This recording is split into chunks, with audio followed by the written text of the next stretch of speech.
Bonsoir à tous en direct de mon jardin sur mon profil personnel, Virginie Chastel pour ceux qui ne me connaîtraient pas. Toujours avec mon chien Spencer. Spencer, viens là mon titi.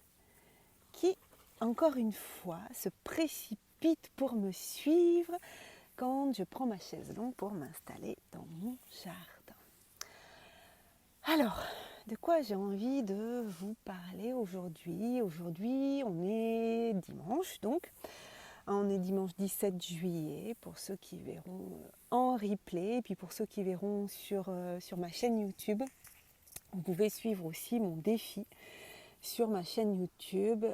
Et je télécharge en général la vidéo du jour le lendemain. Alors aujourd'hui, c'est cheveux attachés, c'est débardeur parce qu'il fait très très chaud en Gironde. Et vraiment j'ai très très chaud avec mes cheveux longs. Donc je les attache. Bonsoir à ceux qui viennent de se connecter en direct. Si vous êtes là en direct, vous pouvez me faire un petit coucou, ça me fera plaisir de vous saluer personnellement. Et puis si vous passez en replay, que ce soit ici sur Facebook ou sur YouTube, vous pouvez me faire aussi un petit message en commentaire, ça me fera bien plaisir. Alors ce soir, j'avais envie de vous parler de quelque chose. Ah, je vois un pouce passer, mais alors je n'ai pas vu qui c'était. J'ai vu un pouce monter, mais je n'ai pas vu qui c'était. Peut-être que c'est quelqu'un qui n'est pas dans mes amis Facebook et du coup je vois pas la petite photo. Donc n'hésitez pas. Ah, coucou Christiane, donc je ne sais pas si c'était toi. Comment tu vas? Est-ce qu'il fait chaud chez toi dans le Massif central? Est-ce qu'il fait chaud? Dis-moi, parce qu'ici en Gironde, c'est chaud cacao. Bonsoir Isabelle, comment il fait chez toi? De quel département t'es d'ailleurs Isabelle? Je ne sais pas si je le sais. Voilà, si tu as envie de me dire où tu es actuellement. Ici, nous, ouais, c'est chaud, puis demain, ça va être pire, je crois. Donc aujourd'hui, voilà, donc je vous reçois chez moi, mal coiffée, et puis vraiment tenue du dimanche. Hein. Mais bon, vous m'en voudrez pas. En même temps, je ne vois pas quelle tenue vous avez vous, donc... Ah oui, c'était pas toi le pouce, ben non, je pense que sinon ça aurait mis ta petite vignette. Et oui, il fait très chaud, yes. Alors nous dans la maison ça va encore, mais après heureusement on a la piscine, voilà, elle est là, la piscine hors sol. Vous voyez, on a un jardin qui est en étage. Voilà, on a deux paliers de jardin. Je vous montre le reste. Hop. Voilà, on a un grand terrain et on a deux plateformes. C'est là la plateforme plus enfant, on va dire. Et puis en bas, c'est plus... Enfin, en tout cas, quand les enfants étaient petits, c'était plutôt ça. En haut pour les enfants, puis en bas pour les adultes. Donc voilà, les enfants se baignent. Moi, aujourd'hui, je ne me suis pas baignée. Je ne suis pas très piscine, mais des fois, j'y vais juste pour me rafraîchir. Alors, de quoi je vais vous parler aujourd'hui? De quelque chose qui vraiment est compliqué pour moi, en fait. Là, depuis le début, j'essaie de vous partager des prises de conscience, mais des choses sur lesquelles j'avance. Et bonsoir Théodora, comment tu vas? J'espère que ça va bien. Oui, Isabelle, tu es à Paris, il fait aussi très chaud. Ouais, j'ai l'impression que toute la France a chaud là, en ce moment. Puis si mes amis québécois tombent aussi sur ce live, dites-nous si vous subissez aussi la chaleur au Québec ou si c'est un peu plus clément. En même temps, c'est l'été, hein, donc en été, en général, il fait chaud, hein, donc on va pas non plus, il n'y a rien d'anormal. Enfin bon, aussi les températures sont quand même très très chaudes, mais bon, en même temps, c'est l'été. Donc bon. Ce soir, j'ai envie de vous parler de quelque chose. Alors, je me suis dit que c'était pas mal que je vienne en parler là au début de ce défi live. Donc, je crois que c'est le 9e live ce soir, parce que ça va être intéressant de voir si, dans un an, ou même au fur et à mesure, peut-être je ferai des points sur ce sujet, si j'évolue sur ce sujet, c'est le fait de... c'est jamais assez. Voilà. Sur le fait un peu, si vous connaissez... une de mes amies et intervenante du congrès, Annick la Parfaite, sur ce Sois parfait. Voilà. Moi, j'ai un peu ce truc, alors, pas autant qu'Annick sur le Sois parfait, parce que si vous ne la connaissez pas, allez suivre un petit peu son histoire et puis elle raconte comment elle s'est appelée la Parfaite. Pas autant, je dirais, mais sur le côté de... voilà, continue, t'en as pas fait encore assez, c'est pas assez, Et là, je m'en rends compte que j'ai vraiment du mal des fois à déconnecter des journées complètes. Ce matin, ce matin, je vais pour télécharger la vidéo. Donc tous les jours, je fais la vidéo, le défi sur Facebook. Puis après, je vous l'ai dit, je le mets en replay sur YouTube. Et en général, là, vous voyez par exemple là, quoique je ne sais même pas si j'avais éteint l'ordinateur aujourd'hui. S'il doit être éteint, je ne sais plus. Mais je ne mets pas en téléchargement la vidéo le soir même sur YouTube, parce que déjà des fois je finis, il est tard. Il m'arrivait de finir des lives, il faisait nuit. Et puis surtout ça met un peu de temps, parce que comme mon débit est merdique ici, ça met des fois jusqu'à plus d'1 heure à télécharger, donc je le fais le matin. Et tout ça pour vous dire quoi? Oui, donc tout ça pour vous dire que ce matin, je me suis levée tranquillement, il devait être quasiment 10 heures. Parce que hier, les voisins, ils ont fait la fête, donc j'ai pas dormi entre 1h30 et 2h30. Donc j'étais un peu fatiguée ce matin. Et donc je me suis levée, j'ai pris mon petit déj tranquille avec la famille, qui avait déjà pris son petit déj, sauf mon fils qui s'est dû se lever hop, à la même heure que moi. Et ensuite j'ai allumé l'ordinateur pour mettre à télécharger la vidéo d'hier. Et puis je me suis mis à faire des trucs. Voilà, pour ma réunion de mardi avec l'équipe technique de mes clientes que j'accompagne pour créer en VIP version premium, l'accompagnement, super accompagnement premium pour les créateurs de sommet en ligne là, en one-to-one. Et j'ai rendez-vous mardi avec, je me baisse parce que je me fais bouffer par les moustiques. Ah, c'est vraiment pénible. D'ailleurs, Christiane, tu me donneras tes infos pour l'huile essentielle contre les moustiques. Et donc, j'ai fait des trucs. Voilà, jusqu'à midi. Donc, je crois que je m'y suis mise vers 10h30, 11h, et puis jusqu'à midi. J'ai travaillé, un dimanche. Et moi, j'ai vraiment du mal, ça. J'ai vraiment beaucoup, beaucoup de mal à me dire, c'est bon, là, t'en as fait assez. T'as pas besoin, le dimanche, de ne pas être à bosser. Il faut que je vous montre quand même. Attendez, je sais pas si je peux inverser là. Ah, voilà. Regardez, qui c'est qui est là? Mon Titi. Et oui, il vient se coucher juste pour mes... Voilà. Donc il adore ça, être avec moi en live. Je pense qu'il pense que je passe à la télé. Il se dit, waouh, c'est mon heure de gloire. Je vais passer moi aussi à la télé. Et donc moi je fais vraiment partie de ces personnes qui ont du mal à se dire, c'est bon, j'en ai fait assez. Et alors à un moment donné, il y a quelque temps, j'ai réfléchi sur pourquoi en fait, qu'est-ce qui s'était passé dans mon enfance, dans ma vie. Qu'est-ce que j'avais reçu comme éducation qui faisait que j'avais l'impression de jamais en faire assez, qu'il fallait toujours en faire plus, que non, tu peux pas t'arrêter. Moi, je suis du genre, je peux aller me coucher, je pourrais bosser tous les soirs jusqu'à minuit, voire 1h, ça m'est arrivé même plus tard parce que il y a toujours quelque chose à faire, toujours quelque chose à faire. Et pour chaque chose, là, vous voyez, pour le festival à Bordeaux le 20 août, alors les 50 places sont pas encore vendues, on est loin même d'ailleurs, donc je me dis toujours, oh là là, qu'est-ce que je peux faire de plus, qu'est-ce que je peux publier de plus, toujours en dire, j'en fais pas assez, pareil pour mon site internet, je suis tout le temps en train de revoir des choses, il y a toujours des choses où j'en fais pas assez. Et on fait un lien aussi avec le live d'hier sur la délégation. Il y a des choses que je fais, que je pourrais déléguer et me concentrer sur d'autres choses plus efficaces pour le développement de mon entreprise. Si vous n'avez pas vu le live d'hier, j'ai parlé délégation et j'ai parlé travailler dans son entreprise ou travailler sur son entreprise. Bon, en gros, il faut les deux. Mais de faire attention, de ne pas être trop en train de travailler dans son entreprise et pas suffisamment sur son entreprise, à développer son entreprise au niveau de la direction de l'entreprise.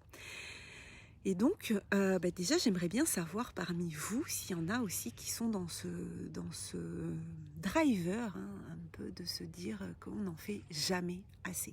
Il faut toujours en faire plus, que ce qu'on fait n'est jamais suffisant. Alors, ça peut être dans la vie pro, ça peut être dans la vie perso. Et moi, c'est vraiment quelque chose où, déjà, comme j'ai 10 000 idées à la seconde, j'ai toujours envie de faire plein de choses. Et quand j'ai fini quelque chose, il y a une autre idée qui s'enclenche. Et puis, sur chaque truc, je me dis toujours... Et je sais que c'est problématique. Et je sais que ça bloque des choses dans le développement de mon entreprise. Parce que du coup, il y a une certaine énergie du manque, en fait, qui s'enclenche, quoi. Donc ça m'intéresserait de savoir aussi si je suis pas la seule à être comme ça, rassurez-moi. Donc je suis pas inquiète particulièrement, mais je me dis que c'est intéressant que je vienne en parler justement dans ce défi live, déjà parce que peut-être je suis pas la seule à vivre ça, et puis comme je vous ai dit que je vous embarquais dans cette deuxième année d'entrepreneuriat. Je trouve que c'est important de le poser aujourd'hui, puis on va voir comment je me transforme par rapport à ça, comment j'évolue par rapport à ça. En tout cas, pour vous dire que j'ai fait à un moment donné ce travail de me dire, mais d'où ça vient ce truc, quoi.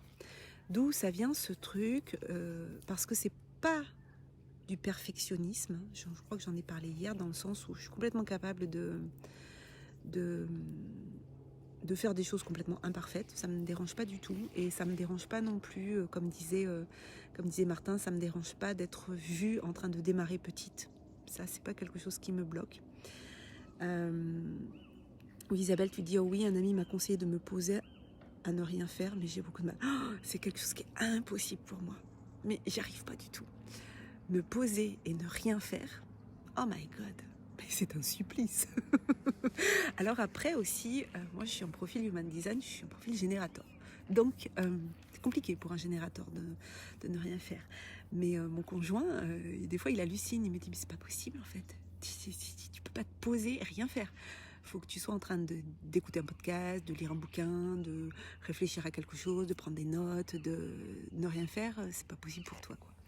Et lui, il n'est pas du tout générateur en Human Design, il est projecteur. Donc on n'a pas le même fonctionnement. Donc déjà par rapport à ça, on ne peut pas comprendre ce que fait l'autre. Par contre, ce qu'on peut comprendre, c'est qu'on peut comprendre que l'autre n'est pas comme nous, et que donc on l'accepte comme il est.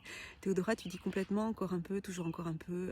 Ouais, c'est ça, un vrai supplice. Ma tête continue de cogiter. Ah ouais, vous me rassurez, je me dis que je suis pas la seule sur Terre à être comme ça. Non, je sais que je suis pas la seule sur Terre à être comme ça, mais je sais que du coup ça va parler aussi à beaucoup de monde.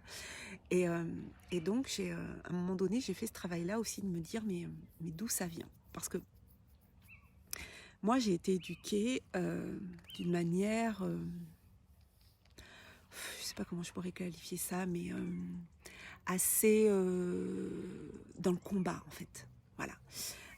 Faut se battre pour obtenir les choses. Faut être fort. Faut pas laisser les autres nous écraser, quoi. Faut prendre sa place. Faut être plus fort que les autres, faut parler plus fort que les autres. Donc moi j'ai eu une période de ma vie comme ça où il a fallu que je me batte. Et la vie m'a emmené des combats du coup. Mais il a fallu aussi, regardez mon chien, il est complètement fou. Et je suis quelqu'un qui est très persévérant, qui lâche pas l'affaire. Hein. Vous savez, je vois mon chien, mais en fait, en gros, si on me met un os, je lâche pas l'os, quoi. Hein. Jusqu'au bout, hein, je vais combattre. Alors, je suis plus trop comme ça. Mais j'ai eu une période de ma vie où j'étais très comme ça. Et à un moment donné, il y a une phrase qui m'a flashé, quoi. Une phrase qui m'est revenue en tête. Regardez, il est complètement... il s'amuse sur le dos. Il est complètement fou, ce chien. Bon, ça vous en foutez peut-être, mais moi j'adore. J'adore regarder mon chien quand il est sur le dos.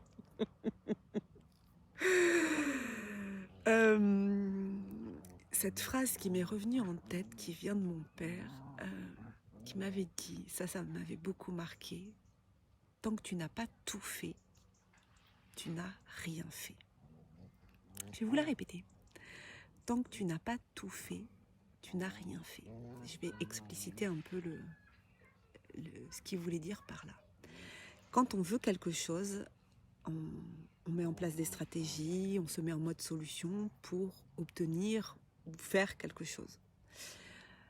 Et on va avoir plusieurs stratégies, plusieurs entrées, plusieurs manières de faire, que ce soit dans la vie professionnelle, dans la vie personnelle, etc. Vous voyez ce que je veux dire?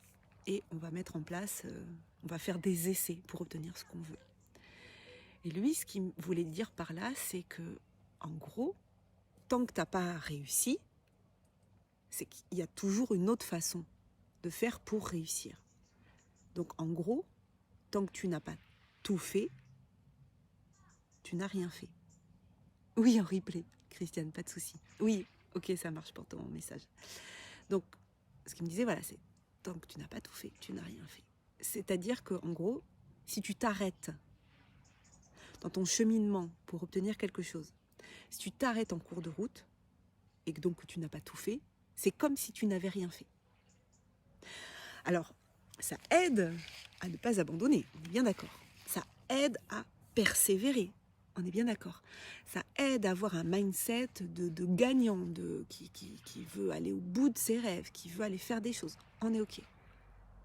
Sauf que, si on analyse les mots, il y a quand même cette notion que tant que tu n'as pas tout fait, tu n'as rien fait, tout faire, c'est impossible. On est bien d'accord.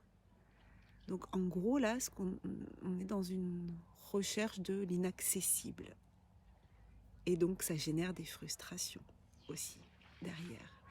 Et ça met une sorte de culpabilité, presque, j'ai envie de dire.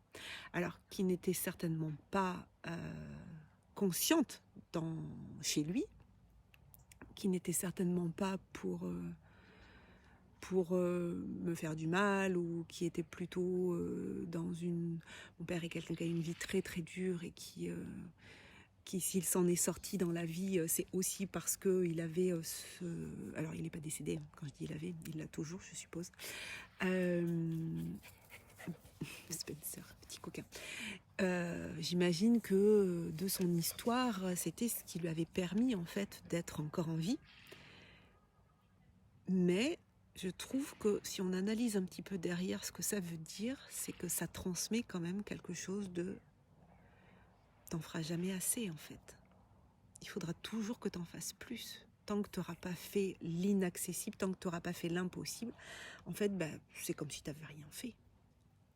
Et du coup, je me suis rappelée ensuite de périodes de ma vie où j'ai échoué sur certaines choses, comme quand j'ai passé le concours de...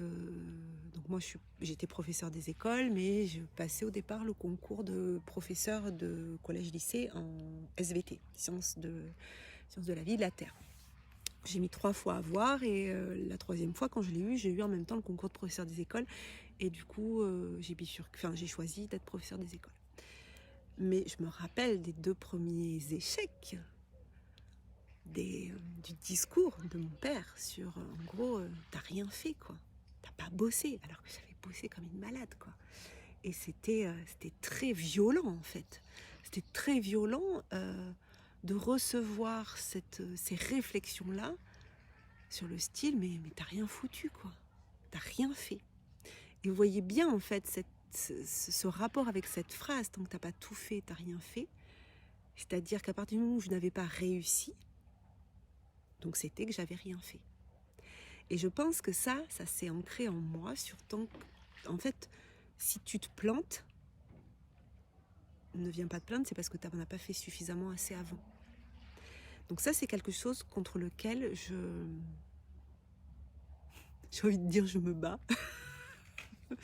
Je sais que c'est quelque chose que je dois travailler. La délégation, je pense, va m'aider, mais ça ne va pas suffire. Donc cette 2e année dans le monde de l'entrepreneuriat, j'ai envie de dire ce soir officiellement que je pose l'intention que au plus tard,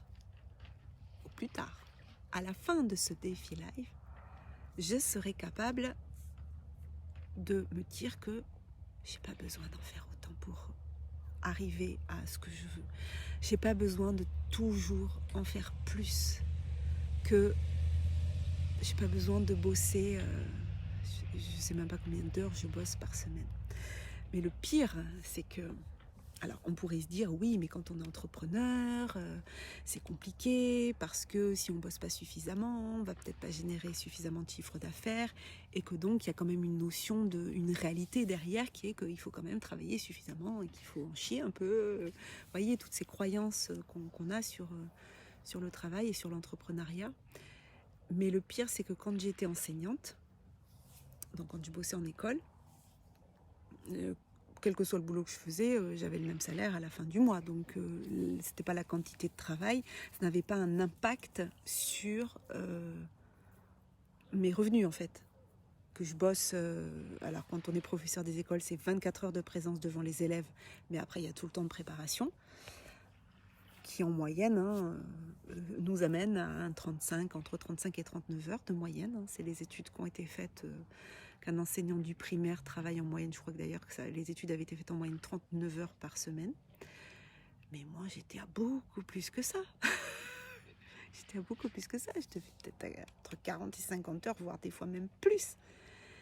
Donc même quand j'étais salariée, fonctionnaire, j'étais déjà dans ce truc de il faut en faire plus, sinon tu vas pas être assez bonne, sinon tu vas pas être tu vas pas. J'avais tout le temps des projets mais qui m'animaient. Par contre, je n'avais pas l'impression de travailler. C'était comme presque un loisir en fait. Et là, non seulement ce que je fais me plaît, donc en fait je pourrais ne jamais m'arrêter, mais en plus il y a cette notion derrière de attention, parce que si tu n'en fais pas suffisamment, tu ne vas pas générer suffisamment de chiffre d'affaires, donc ton entreprise elle ne va pas se maintenir, donc tu vas devoir... Alors, je ne suis pas dans cette angoisse de me dire je vais devoir reprendre un travail salarié. Non, j'ai vraiment confiance dans le développement de mon entreprise. Je sais que ce que je fais, j'ai pas de doute sur la qualité de ce que je propose, j'ai pas de doute sur ma vision, sur pourquoi je le fais, sur mon pourquoi, tout ça est très très clair. Mais il y a ce travail à faire de se dire, est-ce que je peux lâcher un peu, en faire moins, en ayant plus de résultats? Et ça, c'est quelque chose que j'ai appris aussi dans l'univers de Sophie Chag. Voilà. Le fait de se dire que on n'a pas besoin... Alors, je pense à ça en fait, puis je vais vous dire pourquoi je pense à ça, parce que dans son cercle privé, là, elle a déposé un audio, puis elle a dit aussi sur ses réseaux ce matin que elle allait couper pendant 7 jours. Alors, elle voyage beaucoup, hein, elle prend des vacances souvent, mais elle continue de travailler en même temps, parce qu'elle aime ce qu'elle fait, et puis voilà, puis elle a un rythme assez justement allégé, où elle peut voyager, travailler, mais elle disait que c'est la première fois depuis 7 ans, parce qu'avant elle avait une entreprise de courtage en prêt immobilier, c'est la première fois depuis 7 ans qu'elle va couper pendant 7 jours, et ce qu'elle expliquait, c'était pas qu'elle ressentait vraiment le besoin de couper et de déconnecter là, parce que le rythme, voilà, parce qu'elle dit voilà, j'ai un rythme qui me convient tout à fait, puis j'aime ce que je fais, donc je pourrais faire ça pendant des années sans jamais m'arrêter de travailler. Mais elle disait, mais ça va être intéressant de voir comment je vis cette coupure de 7 jours sans travailler du tout. Alors elle a une équipe qui gère son entreprise, qui l'aide à gérer son entreprise, mais voilà, elle disait ça. Et je me suis dit, ouais, c'est intéressant comme sujet. Je pense que je vais... Hey, coucou Stéphanie, comment ça va? Stéphanie, ce soir je parle de... J'en fais jamais assez. Je sais pas si toi aussi t'es comme ça, de ce truc de se dire qu'on n'en fait jamais assez. Et donc voilà, je me suis dit que j'allais venir vous partager ça ce soir, que pour le coup, je viens pas vous partager quelque chose que j'ai compris et que j'ai envie. Je vous l'ai dit, je vous emmène dans cette 2e année d'entrepreneuriat pour vous partager ce que je comprends, ce qui me transforme, comment j'évolue, les choses que je comprends, les choses que je comprends pas. Alors là, c'est pas que j'ai pas compris en fait, parce que théoriquement, j'ai bien compris l'affaire, quoi. J'ai bien compris l'affaire, que c'est pas parce qu'on en fait plus qu'on réussit mieux. Oui, moi aussi. J'allais dire moi aussi contente de te voir en live, mais enfin non, je te vois pas en live. Mais est-ce qu'il fait chaud chez toi, Stéphanie? Rassure-nous. Mais je pense que oui, en région parisienne, je pense qu'il fait chaud aussi. Donc voilà, donc l'état des lieux, c'est que aujourd'hui, je suis un peu incapable d'en faire moins. Oui, si toi aussi tu travailles dessus, en faire moins pour accéder à plus. Ouais, et ça c'est vraiment une croyance que je dois arriver à dézinguer. Et comme je disais tout à l'heure, l'objectif c'est que vraiment, avant la fin de ce défi, le plus tôt sera le mieux, on est bien d'accord, mais on ne va pas non plus se mettre la pression. Le plus tôt sera le mieux, plus vite, je serais capable de comprendre qu'il n'y a pas besoin de travailler plus pour gagner plus. Ça me rappelle un ancien président de la République française, c'est pas forcément des bons souvenirs pour moi. De me dire que... Et c'est pour ça que j'aime aussi ce que partage Sophie Chag, parce que elle est vraiment dans cette dynamique-là d'alléger les choses. Alors vous avez vu aussi par rapport à ce que je vous ai dit hier sur la délégation, elle a aussi une équipe qui travaille avec elle, hein, donc aussi elle a réussi, mais elle a évolué à une vitesse qui est quand même assez fulgurante, et je me dis qu'il y a vraiment des choses, à aller apprendre sur ça. Il y a certainement des choses que j'ai pas comprises sur comment c'est possible d'alléger son temps de travail tout en ayant un impact plus grand, tout en ayant une entreprise qui se développe encore plus. L'idée étant, en tout cas pour ma part, d'apporter encore plus au monde ce que j'ai envie de partager, qui concerne donc et l'écologie relationnelle et l'impact que peuvent avoir des sommets en ligne dans le développement de notre entreprise, de nos entreprises, dans le développement de notre visibilité, dans le fait de booster notre visibilité, et aussi la portée de notre message, le fait de... Voilà, ça c'est vraiment ce que j'ai envie de développer. Je crois que plus il y aura d'entrepreneurs qui organiseront des événements en ligne, plus leur message pourra avoir une grande portée. Alors bien sûr, moi j'accompagne que des entrepreneurs qui ont une grande vision, qui ont une vision d'élévation des fréquences, de partage de choses qui sont là pour nous permettre de nous élever. Et bonsoir Frédéric, oui, savoir déléguer et faire confiance. Ouais, ça j'en ai beaucoup parlé hier, dans mon live d'hier, travailler dans son entreprise ou sur son entreprise. Oui Stéphanie, tu dis que mes sommets sont de vrais accélérateurs de prise de conscience, effectivement. Alors merci, alors Stéphanie, elle est là depuis le début, elle était là à la première édition, deuxième édition, vous la retrouverez à la troisième édition. À chaque fois, je la challenge pour qu'elle vienne nous parler de son expertise en l'amenant dans le sujet du congrès. Et du coup, je trouve ça tellement génial parce que ça permet aussi d'entendre des choses qui sont essentielles. Hein. Stéphanie, elle est spécialiste des blessures émotionnelles et de l'enfant intérieur avec sa formation libération intégrative des blessures. Ça y est, je l'ai mangé. Oh Stéphanie, j'y arrive pas ce soir. Libération intégrative des blessures de l'enfant émotionnel de l'enfant intérieur. Je crois que c'est ça. Dis-moi si c'est ça. Sinon, si c'est pas ça, tu peux le mettre dans le chat, ce que ça veut dire. Et donc oui, je pense réellement que les sommets sont vraiment... Alors ça dépend comment on organise ces sommets. Ça dépend vraiment. Et c'est pour ça que moi j'accompagne les créateurs de sommets en ligne pour vraiment qu'ils puissent avoir un impact majeur dans la vie des gens, que ça soit amené d'une belle façon, d'une manière éthique, bienveillante. Ça c'est vraiment ce qui me tient le plus à cœur. Oui, tu dis je remplis à chaque fois tellement j'aime ton message, ton énergie, ce que tu offres au monde. Oui, c'est ça, blessure émotionnelle de l'enfant intérieur. Oui, regardez.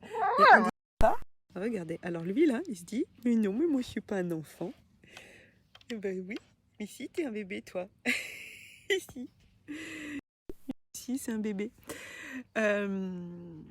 Donc ça, c'est vraiment ce que moi j'ai envie de partager. Et j'ai tellement cette envie de me dire que on a tellement de choses à apporter au monde.